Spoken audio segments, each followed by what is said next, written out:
For 10 years, I did the work of 3 people and got paid like I barely did one. That sounds dramatic, I know. But when you spend a decade being the first one in the office and the last one to leave, fixing problems no one else even noticed, carrying entire systems on your back while everyone else clocked out at 5, you start to realize something uncomfortable. This isn't normal, but I ignored that voice for years. Because I was reliable, because I was loyal, because I believed naively that hard work would eventually speak for itself. My name is Ruby Dean, and for 10 years, I gave everything to Hallbrook Operations Group. Late nights, missed weekends, canceled plans. I became the person everyone depended on, but no one really saw. Every year. There was always a reason I wasn't promoted. Next quarter, budget constraints, not the right timing. And like an idiot, I believed them until that Tuesday morning. It was raining outside, the kind of steady, gray rain that makes everything feel heavier than it already is. The conference room smelled like burnt coffee and cheap air freshener. Everyone was gathered for what I thought would be just another routine announcement. I didn't know. It was the moment everything would break. My manager, Lorraine Whitaker, stood at the front of the room with that polished smile she always wore when she was about to say something that sounded good, but meant nothing. "I'm excited to share some great news," she said.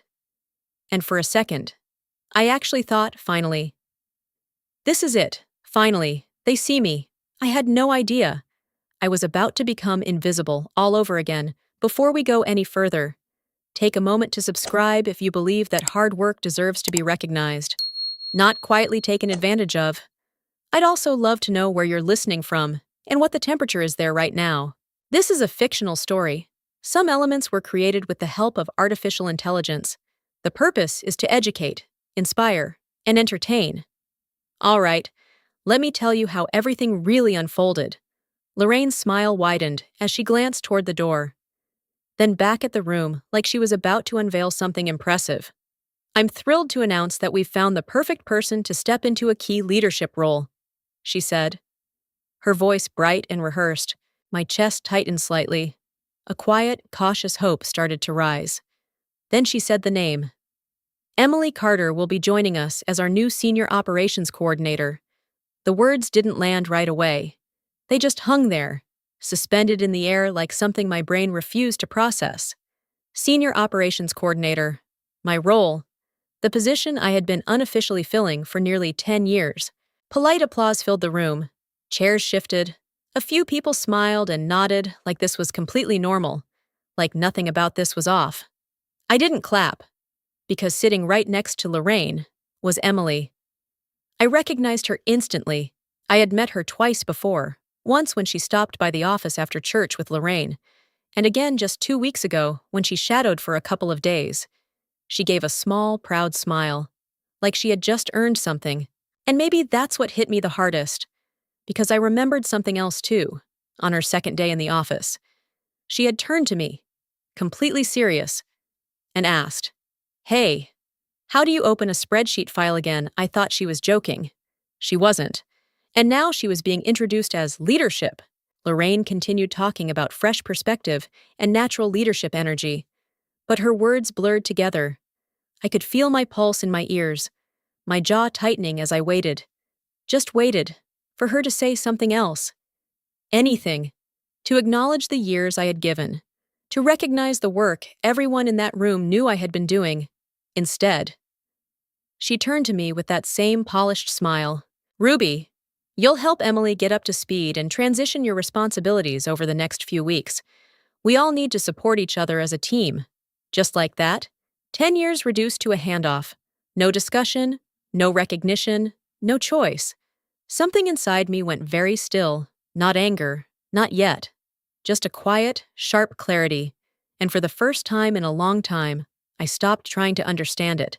If you believe the manager did the right thing by giving the promotion to her friend, instead of recognizing years of hard work, just comment agree. But if you feel something about this situation isn't right, that loyalty and effort should mean more, then write disagree. Sometimes, the smallest comment is a way of standing up for what's fair, for a few seconds. No one said anything. The room felt strangely distant, like I was watching it from outside my own body. I looked at Lorraine, then at Emily, still smiling beside her, and something inside me settled into place. Not panic, not even anger, clarity. I didn't argue. I didn't raise my voice. I didn't try to explain why this was wrong, even though every part of me knew it was, because deep down, I understood something I hadn't been willing to admit for years. No explanation was going to change this. Slowly, I reached into my bag. My fingers brushed against the envelope I had been carrying for months. It was slightly worn at the edges, like it had been waiting for this exact moment longer than I had the courage to admit. I pulled it out and placed it gently on the table in front of Lorraine. She frowned, the smile slipping just a little. "What's that?" I met her eyes, my resignation. The words came out steady, calm, final, for a brief second. No one reacted. It was like the room needed time to catch up with what I had just said. Then Emily's smile faltered. Lorraine blinked, then let out a short, sharp laugh. "Okay, that's not funny." "Ruby, sit down." I didn't move. "I'm serious," I said quietly. Effective immediately. Her expression changed. The amusement disappeared, replaced by irritation. "You can't just resign like this. We're in the middle of a transition." I let out a slow breath. "I've been doing the work of 3 people for 10 years. I replied. "I'm not training a fourth." A heavy silence dropped over the room. I could feel everyone watching, but for the first time. It didn't matter. Lorraine's voice hardened. "You don't get to decide when you leave." I picked up my bag. "Actually," I said, standing up, "I do." And just like that, after 10 years of staying, I finally chose to walk away. The moment I turned toward the door, everything behind me shifted. "Ruby! Wait!" Lorraine's voice cracked. Just slightly. Not the polished, controlled tone she always used. Something sharper, something urgent. I paused, but I didn't turn around yet. "You're not thinking clearly," she continued. "Faster now. Sit down. We can talk about this." Talk. For 10 years. There had been nothing to talk about. I slowly faced her again. The room felt tighter, heavier, like everyone was holding their breath. Her expression had changed completely. The confidence was gone, replaced by something closer to panic. "Just stay until the end of the quarter," she said, lowering her voice. "We'll revisit your compensation. I can push for a raise, maybe even a title adjustment." I almost smiled. Now she wanted to negotiate. "I've already given you 10 years," I said quietly. "I'm not giving you another few months." Her jaw tightened. The softness disappeared as quickly as it came. "You're making a mistake," she snapped. "Do you have any idea how this will look, walking out like this?" I didn't answer. Because for the first time, I didn't care how it looked. I turned back toward the door again, and that's when her voice cut through the room. Louder, sharper. "If you leave right now, I will make sure no company hires you again." That made me stop, not out of fear. Not this time. I turned slowly, meeting her eyes, for the first time in years. She didn't seem powerful. She seemed small. A faint smile touched my lips. Not out of kindness, but certainty. "Good luck with that," I said. Then I walked out, behind me. I could hear her calling my name, louder now, almost desperate, but the sound faded with every step I took, and when the elevator doors finally closed, a strange, unfamiliar feeling settled in my chest. For the first time in 10 years, I was in control. When the elevator reached the ground floor, I expected to feel something powerful, relief, freedom, maybe even satisfaction. Instead, I felt nothing, just a strange, hollow quiet. The lobby looked exactly the same as it always did. People walking in and out, phones in hand, conversations blending into background noise. The world hadn't changed, but I had. I stepped outside, and the rain had slowed to a light drizzle. The air felt cooler, sharper against my skin. I walked across the parking lot almost on autopilot. my mind finally catching up with what I had just done. What have I done? The question echoed louder with every step. I wasn't reckless. I wasn't impulsive. I was the dependable one, the person who stayed when things got hard, the one who fixed problems instead of walking away from them. And yet, I had just walked away from everything. I sat in my car, hands resting on the steering wheel, staring through the windshield without really seeing anything. For 10 years. That building had been my routine, my identity, my stability. Now it was just a place behind me. My phone started buzzing. Once, twice, then nonstop. Calls, messages, notifications stacking one after another. I didn't need to check to know who it was. I turned the phone face down on the passenger seat. I couldn't deal with it. Not yet. The drive home felt longer than usual.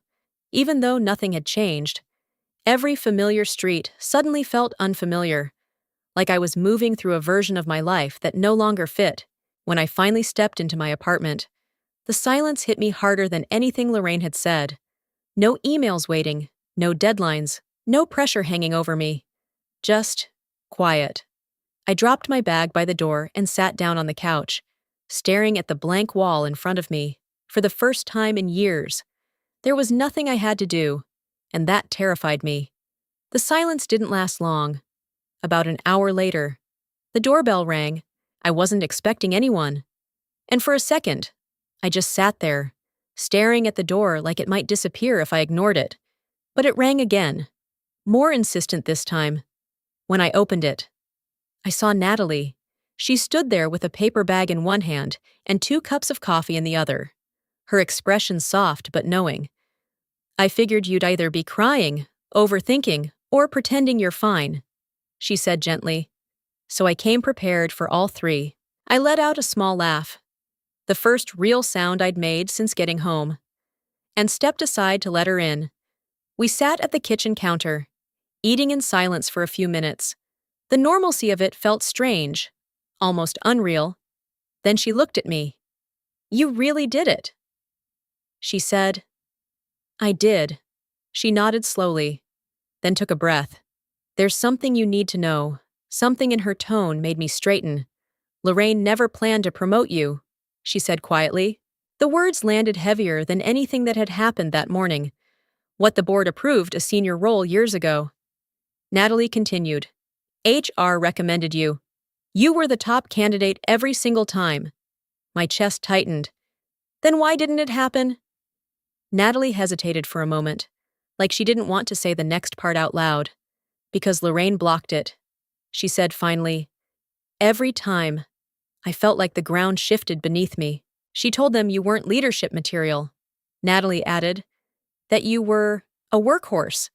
The word hit harder than it should have. Not valued, not respected, just useful. For 10 years. I thought I was building something. Turns out, I was just holding it together for someone else, before I could fully process what Natalie had just said. My phone buzzed again on the counter. This time, I picked it up. Unknown number. Normally, I would have ignored it, but something about the timing made me hesitate. I tapped the notification and opened the voicemail transcription. "Hello? Ruby Dean, this is Marcus Hale from Corporate Compliance. We need to speak with you regarding recent events at Hallbrook Operations Group." My grip tightened slightly. Compliance. They didn't call people for small issues. Natalie watched my face change. "What is it?" I turned the phone toward her. She read it quickly, then looked back at me, eyes sharper now. "That's not random," she said. "Something's going on." My heart started beating faster, but not from fear. Something else. Something I hadn't felt in a long time. Control. Because suddenly, everything I had been holding onto for years meant something. The late-night emails, the project files, the endless task lists that proved I had been doing far more than my role required. Messages where Lorraine dismissed promotions, notes from meetings that never turned into opportunities. And Emily. Questions so basic they should have disqualified her immediately. I had all of it. Proof that this wasn't just unfair. It was deliberate. I sat back slowly, exhaling as the realization settled in. Quitting hadn't erased my position.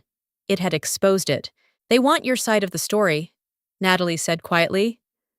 I nodded. For 10 years. No one had asked. For 10 years. I had stayed silent, thinking it was the safer choice. My phone buzzed again in my hand, this time. I didn't hesitate, because maybe walking away wasn't the end of something. Maybe it was the first move. I didn't call back right away, not because I was unsure, but because I needed to steady myself. 10 years of silence doesn't disappear in a single moment. It lingers, it hesitates, it questions whether speaking up will actually change anything. 2 hours later, I finally made the call. The line connected almost instantly. Ruby Dean. The voice was calm, professional. Yes, this is Marcus Hale from Corporate Compliance. Thank you for returning my call. Before we begin, I want to inform you that this conversation will be documented and that you are protected under internal whistleblower policy.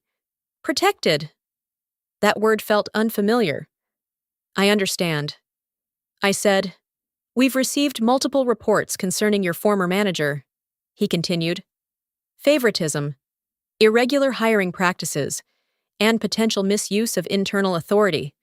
We'd like to hear your experience." For a moment, I just sat there, holding the phone. Then, for the first time in 10 years, I told the truth, not emotionally, not angrily, just clearly. I explained how my workload increased year after year without recognition, how promotions were discussed but never delivered, how I became essential to operations, yet invisible in every decision that mattered. Marcus didn't interrupt. He didn't dismiss anything. He just listened. Really listened. Then he asked, regarding the recent hire, how qualified was she for the position she was given? I let out a quiet breath. She asked me how to open a spreadsheet. I said. There was a brief pause on the line. "I see," he replied, his tone sharpening slightly. "And you were asked to train her?" "Yes." Another pause. Longer this time. "Do you have documentation to support what you've described?" I looked at my laptop sitting on the table. Emails, files, records of everything. "I have more than enough," I said. For the first time, I wasn't the one being questioned. I was the one holding the answers. 2 days passed in silence. No calls from Lorraine, no messages from HR, no pressure, no threats, nothing, and somehow, that silence felt louder than anything she had said before. On the third morning, my phone rang. This time, the caller ID wasn't hidden. Halbrook Operations Group, board office. My stomach tightened as I answered. "Hello? Ruby Dean. This is Eleanor Price calling on behalf of the board of directors. We'd like to request your presence this afternoon regarding the ongoing compliance investigation. The board, not management, not HR. The people at the very top." "Yes," I said quietly. "I'll be there at 2:45 p.m. I walked back into the building I had left behind. But it didn't feel the same. I didn't feel small anymore. A security officer escorted me upstairs without a word. When I stepped into the conference room, everything was already in place. Several board members sat around the table. At the head was Chairman Victor Langford, known for his strict stance on internal misconduct. Across from them sat Lorraine. Her posture was rigid, her expression controlled, but I could see it. The tension, the cracks. Emily sat beside her, pale and silent. Marcus was there too, a thick folder resting neatly in front of him. My folder. "Ruby, please sit," Victor said. I did. He looked at Lorraine first. "You stated that Ms. Dean resigned due to performance decline and instability. Do you stand by that Lorraine didn't hesitate?" "Yes." Marcus slid a document across the table. "Is this your email stating that Miss Dean was the only employee capable of maintaining operational continuity?" Lorraine's expression froze. "That's out of context," she said quickly. "Was Emily Carter hired based on qualifications?" another board member asked. Before Lorraine could answer, Emily spoke, her voice unsteady. "I didn't apply," she said. She asked me to take the role. The room shifted. The truth was no longer hidden, and for the first time, Lorraine had nothing left to control. The room fell into a heavy silence after that. Chairman Langford folded his hands, his gaze steady as he looked between the documents. Marcus, and then Lorraine. "We've reviewed the evidence," he said calmly.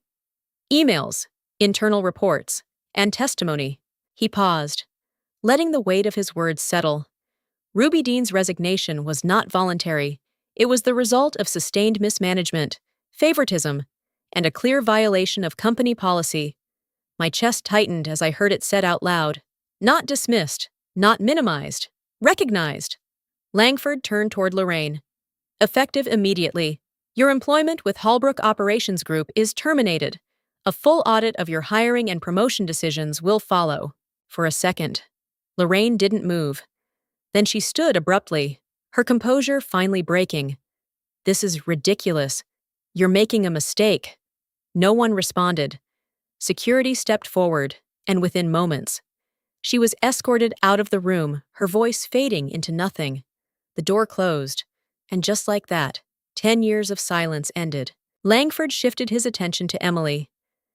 "Your appointment did not follow proper procedure. Your position is terminated, however. You are not under investigation." Emily nodded quietly, eyes down. Then he looked at me. "Ruby," he said, his tone softer now. "This company failed to recognize your value. We intend to correct that." I held his gaze, saying nothing. "We would like to offer you the position of Senior Operations Manager, effective immediately. This includes full back pay adjustment for the past 3 years." For a moment, I couldn't speak, not because of the offer, but because. Finally, I was seen. I took a slow breath. "This time," I said quietly, "things need to be different." Langford nodded. And for the first time, I believed it, because I hadn't just walked away to escape. I had walked away to be respected. I used to believe that staying silent was the same as being strong, that if I just worked harder, gave more, and waited patiently, someone would eventually notice my value. But this journey taught me something I can't unlearn. Your worth is not measured by how much you can endure. It's measured by what you're willing to stand up for. The moment I said enough, everything changed, not just around me, but inside me. If this story made you pause, reflect, or even see your own situation a little clearer, then you're already part of something meaningful. By subscribing, liking, or sharing this video, you're not just supporting a channel, you're helping someone else out there feel seen, feel understood, and maybe even find the courage to choose themselves too. I'd love to hear your thoughts, so leave a comment and tell me what you would have done in my place. Thank you for being here, for listening, and for being part of a community that lifts others up. See you in the next story.